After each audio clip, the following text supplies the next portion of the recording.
Are you looking for new books to read? Do you like finding a new special author? Are you tired of the same old books from the same old authors? Well then, welcome to Discovered Wordsmiths, a podcast where you can hear from fantastic new authors. Join Stephen Schneider as he finds and talks to authors you may not know, but authors that have worked hard to write great new books. Hear about their book and why you should check it out. So sit back and listen to today's Discovered Wordsmith.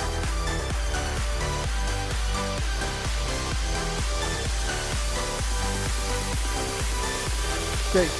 Chris, thank you for taking some time coming on to talk to me.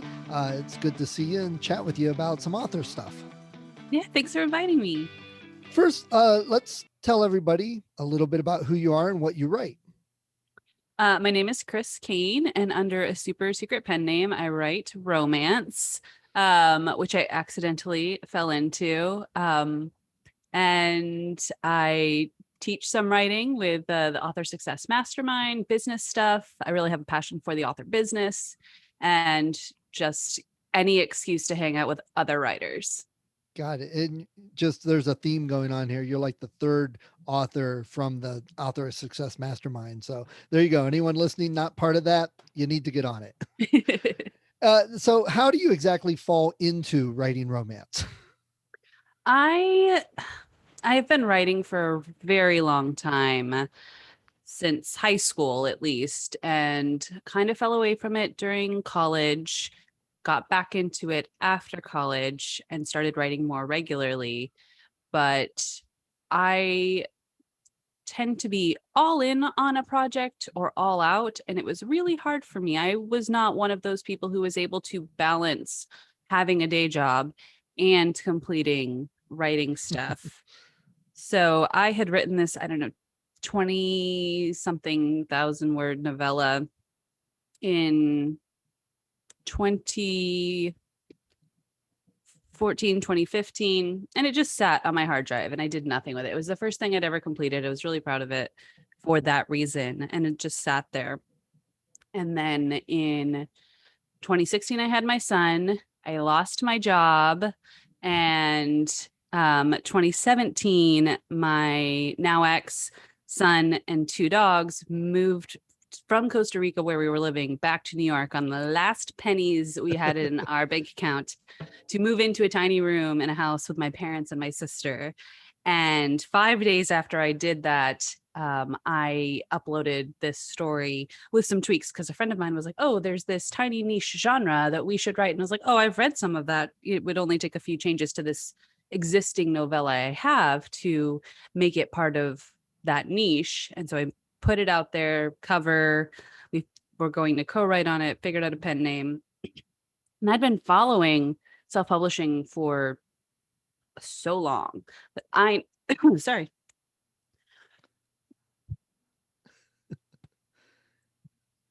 I've been I don't know if you edit, but Yeah, I was gonna say, good thing we have editing. I'd been following self-publishing for so long, and I knew that it was not realistic to expect to make any money on a first book. So I put it out there with no expectations whatsoever. But because it was so particularly this niche, I had my keywords right, I had my cover right, I had my blurb right. It sold $20 the first day, and I knew how unusual that was. And I was still looking for new programming jobs at this point.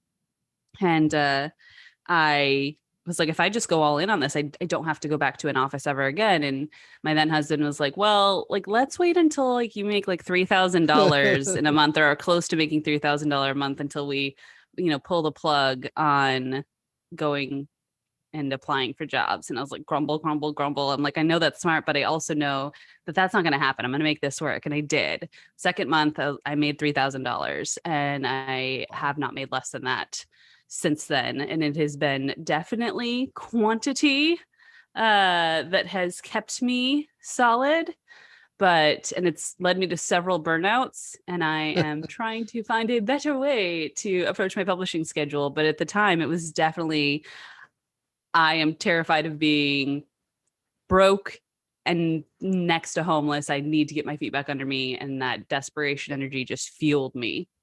And I love that. I've talked to a couple other people that it seems like there's two ways to do it. Jay is always talking about plan, make sure you're ready, have that thing. And then there's the other people that say, well, if I just jump off the cliff without a net, I better build my wings or else. But you didn't plan for that. You almost were just like, I yeah, got whatever. I got pushed off the cliff. That's what happened. But you did want to write. It was kind of like a timing thing. I mean, it really, it 6 months later, a year later, you might not have done that, and you could be totally doing something different. Still, all your programming stuff. Absolutely. And I've finally gotten to the point where I'm like, hey, I want to play around with programming again for fun, but it took me a while. That's crazy. I'm at the other Right. point right now. I want to Crazy get away from nerdness. programming. So, what you were doing programming before that, and I've talked to actually quite a large number of computer program people that now write. So, what do you think that connection is? It's the learning, it's the correlation. We want something where we're not bored. And that is why most of us go into programming, because you're always going to be behind, because there's always going to be more to learn. And with writing, there is no done, there is only Right. good enough. And programs are like that too. I think one of the skills that I am so grateful that I'm the most grateful for from my programming days are code reviews. And for those who don't know what code reviews are, it's it's kind of like a critique group for your code, except 10 times worse. Just imagine the worst critique group you've Right. ever been a part of. But then your code could mean like whether people accidentally lose thousands or millions of dollars, and so people are extra particular about And that review. there's a lot of one-upmanship also. Sometimes certain people. I had a Yeah. really good team, however, and so when I first started being like the young and scarce, just out of college person I was, and I had to go through code reviews, my initial response was very defensive, very F you. And then I learned to love the code review because I had people I could trust. And so I was like, all right, tear it apart. Tell me how to do this better. And I was able to take that attitude of the reviews aren't bad with me into publishing. And I am one of those strange creatures who goes on Goodreads to find my 1-star reviews when I need a giggle because I love them. And I love that analogy though, thinking about the code review, because so many people are afraid to put their work out. Oh no, it's not ready. It's not this, it's not that. But I, like you, I found I get it out there. And if I find the right people to give me the feedback, and even like Jay a couple times says, okay, it's going to be brutal, it's rough. And I was like, well, I'm not looking for daisies and for you to say, oh, this is wonderful. I've got people to do that. And it doesn't help me. If if you want to be the professional, you've got to get that feedback, get the professional feedback, because you're too close to it. There's how many times with code, the same way with writing, you're looking at something for hours and someone comes up and says, oh, you forgot a semicolon. Yeah. And the same with Yes. writing. And I think when authors are afraid to get that feedback, that maybe they're not ready for it, which is fine, but you can't really then move to the next level or a couple levels until you start accepting that and getting that. Yes. And there's another phrase in programming that I've found very pertinent for writing, and it's bring the pain forward. And this may not be a programming thing particularly, but programmers say it a lot, at least a lot of the good ones that I like to. And that idea is do the painful thing more often. So it's not a big pain. So it's just a bunch of little pains. Uh, And if it's painful enough, you'll automate it away. In programming, we can't quite automate much away yet in writing. For me, publishing a ridiculous amount of books very quickly and getting those reviews back on those books from readers very quickly was one of the best things I could have done as a starting author. And I would not have had the time or energy to do that were I in a job, but I literally was, watching my kiddo and writing. And I had my whole family to help me watch my kiddo at the same time. So I had a lot of that's time for nice. writing, and we were published at least once a month for the first year. And I think my average has been over one a month for the last 4 years that I've been doing this. And bringing that pain forward and doing that very often having that iterative development, that iterative process, I didn't, I'd spent years and years learning the art and craft of writing as a wannabe. But once I was in the trenches and I was finishing things, that's where a lot of my true learning came in, because I was putting things into, out there into implementation, seeing what worked and what didn't. And then instead of trying to make the next book as perfect as it could be, I took what I learned from that book, applied it to the next book, and then just move forward rather than agonizing over any particular book being amazing. Yes, and I've hit that kind of myself, and I've talked to other authors. I've seen a couple authors locally. I go to some thing at the library and, oh, hey, how you doing? It's been a year. How's your book coming? Oh, I'm still working on it. I'm like, really? That was the book you were already working on for a year. And I've come to realize that myself, that you have to hit a level where you really do have to stop and move on to the next thing, because you're not making it better. And obviously your programming background kind of went along with that, because you've got deadlines. You've got to get that code, learn it, get it out. It's not quite the same, but very similar. Yeah, thankfully we're more in charge of our deadlines as Yes. writers. And I recently had, just this past weekend, one of the very few deadlines that I stressed about, because I did have a yes, pre-order deadline that I need to hit.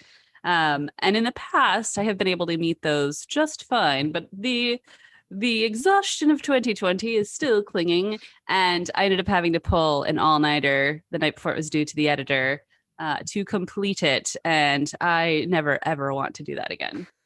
and you are in control, so you And I am can in control, so make I those don't need to choices. set Right. pre-orders anymore. But I love that, to point that out. You are a full-time fiction writer. In the indie world, at least in the circles I've run in that you're in, that there's not a lot of people that write full-time fiction and nothing else. You don't have a course. Well, you're working on a few things now, but up until this point, you've done that. But you're still treating it professional. You still have an editor. You still get beta readers, feedback. You still do the covers that are professional and all of that. I assume the first books weren't quite like that. So why do you think that they took off and helped you do so well to get to the point where you could be more professional? One, it was definitely because it was romance and in a hot niche that I had a lot of luck with that. That I can't I can't maximize. I don't know what the word is that I'm looking for, but I can't emphasize that point enough. Like, yes, I think I'm a decent writer, but I didn't do all the research and figure out, hey, this niche is really up and kicking and profitable. Let me write something in it. I just lucked out. I just happened to have something that worked for this niche, and it worked out for me. So had I published in science fiction and fantasy, where my love and my heart is, I don't think I would have had the same experience. And when I do start publishing science fiction and fantasy, I expect it will be a much slower roll for income. Okay. So what type of advice there would you tell some other new authors? Because there's probably some out there going, oh, I've got 3 books out in something, mystery, science fiction, whatever, and it's not happening. And here's Chris, she wrote a book and second month made $3,000. Well, I want to do that. What advice would you tell them about that? If you're excited about the challenge of writing to a trend, you can totally go ahead and try it. And not the challenge of making money or the hope of making money, but the challenge of writing to a trend that you haven't written in before. If that excites you, then go for it, because that's going to give you capital and money and experience. But if you're not the kind of person who is really excited about digging into a trend, reading a bunch of books, figuring out what makes them work, and then very quickly writing your own book in that genre, then don't do that. It's not going to work for most people. I have actually tried it in other genres, and it really doesn't work for me, because I do have the excitement and challenge of learning a new genre, but I don't have the stick-to-itiveness once I've done one book. And so that's the other thing. If you've got those 3 books out, I'm sorry, like, that's a drop in the bucket. Keep on writing. That first month that I published, my co-writer and I published 3 different books. One was like 16,000, one was 30,000, one was 26,000. Between the two of us, we published 3 books that first month. We published 2 books the next month. And that, more than anything, I like really popped us up from like, hey, we had one decent book because we were new on the scene in a hungry market, to, hey, we are consistently producing new on the scene in a hungry market. Now, do you think, in your thoughts, opinions, that writers, professional writers, competent writers, someone who can craft a good story, can write in multiple genres, can write different genres? Because that's another argument and debate that goes on at times. I think absolutely, depending on the personality. I think everyone has the ability, but whether they have the enjoyment is a completely different question. Agreed. And I ask that because I come from a music background. I have a music mindset at times. And when I was in school, I liked rock and roll. I played in a rock band. We did well. But when I was in school, I played jazz and I played classical, and I learned how to play cello, which I thought was cool, but didn't really want to. My point is, as a professional musician, you're expected to be able to play multiple genres, to know the different styles. That if you sat down with a country band, you would know the standard chord progressions, you would know the style and how to make it feel like a country song, even if you then turned around and went and played with the orchestra the next day. And so that's been my thought with writing. I know a lot of people disagree with that. And I think you're right. It's probably partly some training, partly some mindset. But I agree. I don't think somebody who last year was writing sci-fi while working a day job running a family, and this year just wants to jump on romance, probably would not succeed as well. I agree with that. Yeah. And you asked me, like, how this, I'm paraphrasing, but basically, how should new writers get started? And my best advice is to figure out what true success is for you that isn't necessarily monetarily based. It's not a number. It might be supported by the money. It might be, my success is being able to stay home with my kids because they're, not school age yet. And, or it might be, I get to take an extra vacation when we're allowed to go places. Again, find what your visual of success is, what it changes in your life, what kind of life you have, before you figure out what that success number is, because the number is actually kind of arbitrary, because you may be able to figure out how to have your successful life without hitting any particular number, or that number may fluctuate on any given year. And trying to measure yourself against the numbers, especially if you're a member of 20 Books 50K, where, people are really open with their numbers, which I love. I'm a numbers nerd, but it can be really depressing to someone who is, I've been at this for 3 years and the most I've made in a month is $50. Yes.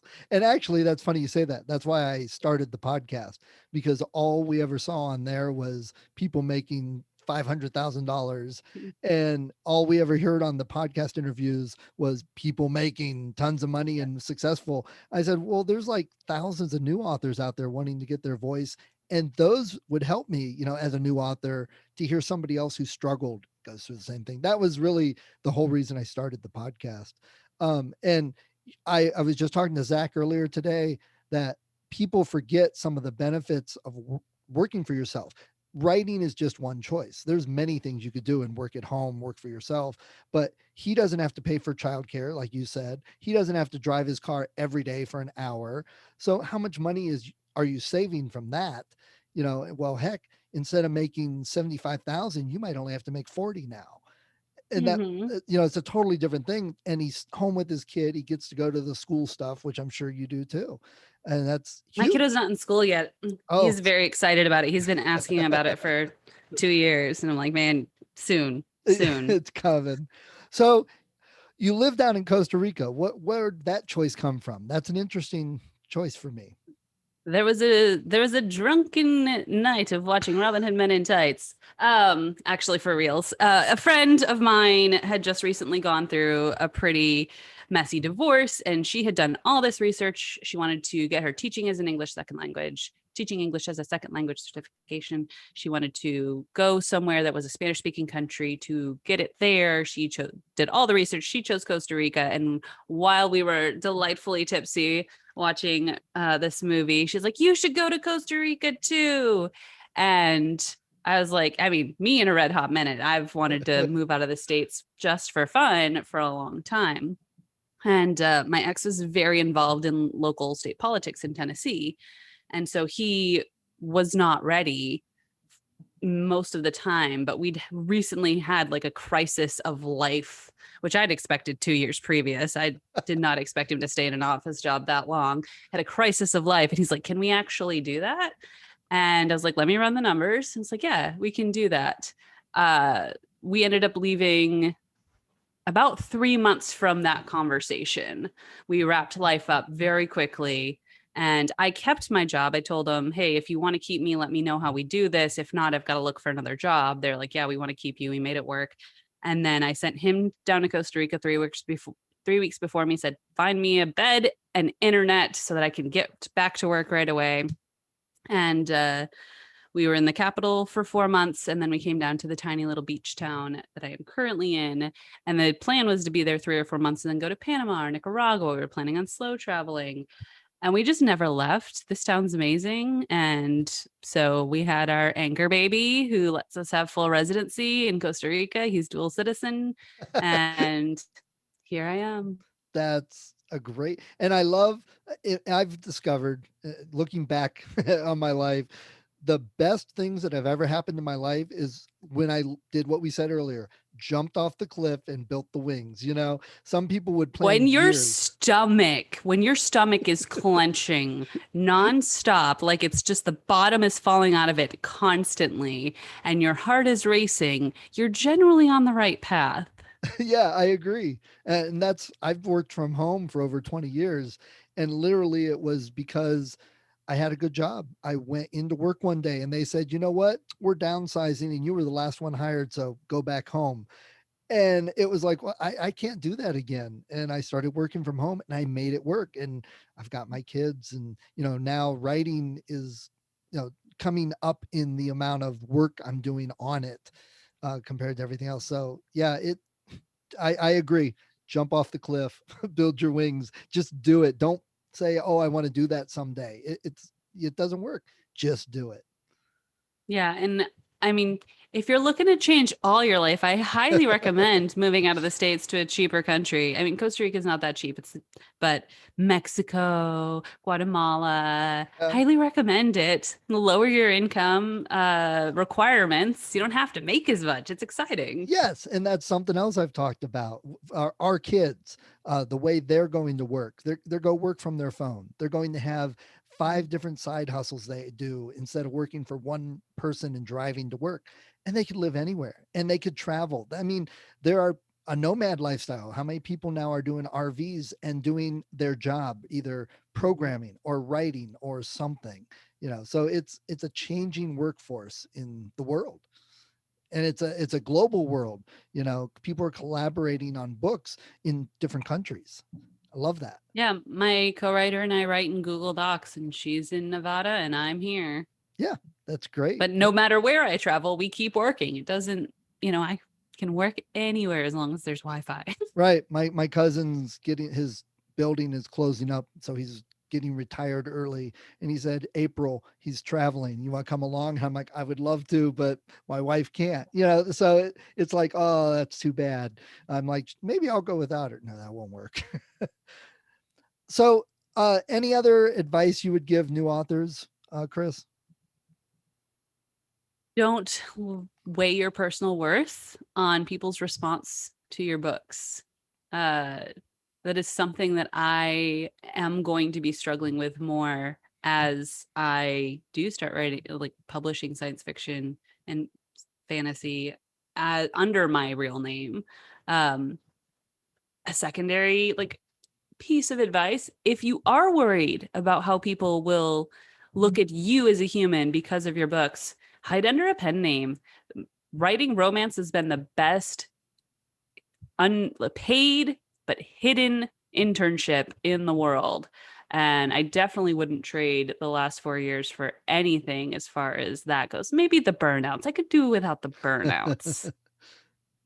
But again, you're in control. So if you are getting burnt out, you can slow down And Yeah. there are other things you can do and ways you can look at your stuff. I've seen that. I've seen people say, "Oh, everybody should write short stories," and other people are like, "No, short stories don't sell." And some people say, "Well, I've sold a lot of," so I don't think there's any one truth.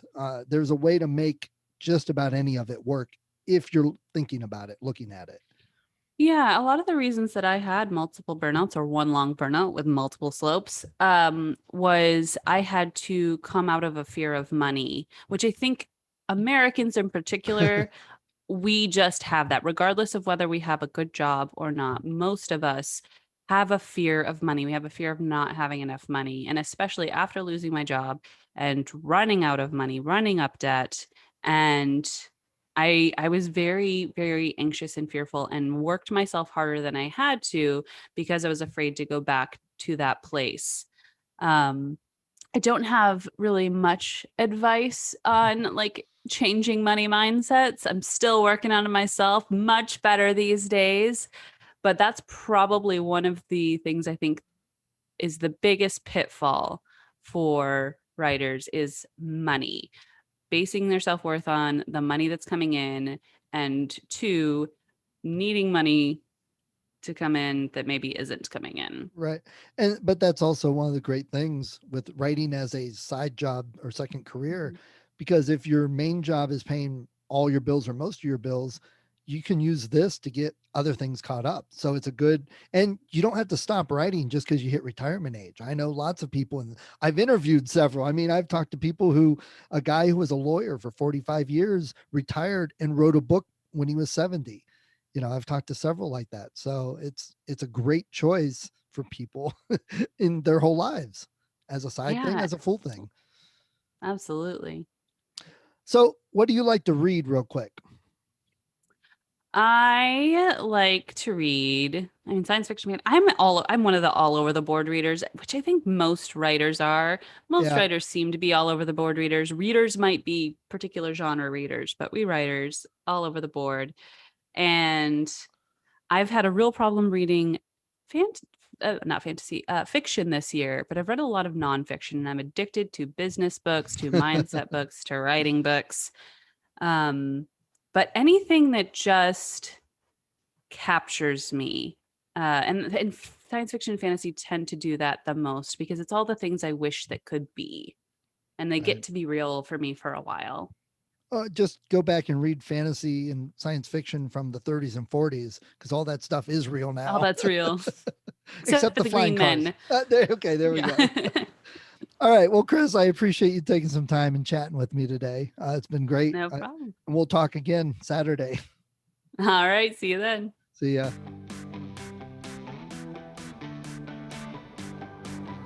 Thank you for listening to Discovered Wordsmiths. Come back next week and listen to another author discuss the road they've traveled, and maybe, sometime in the near future, it might be you.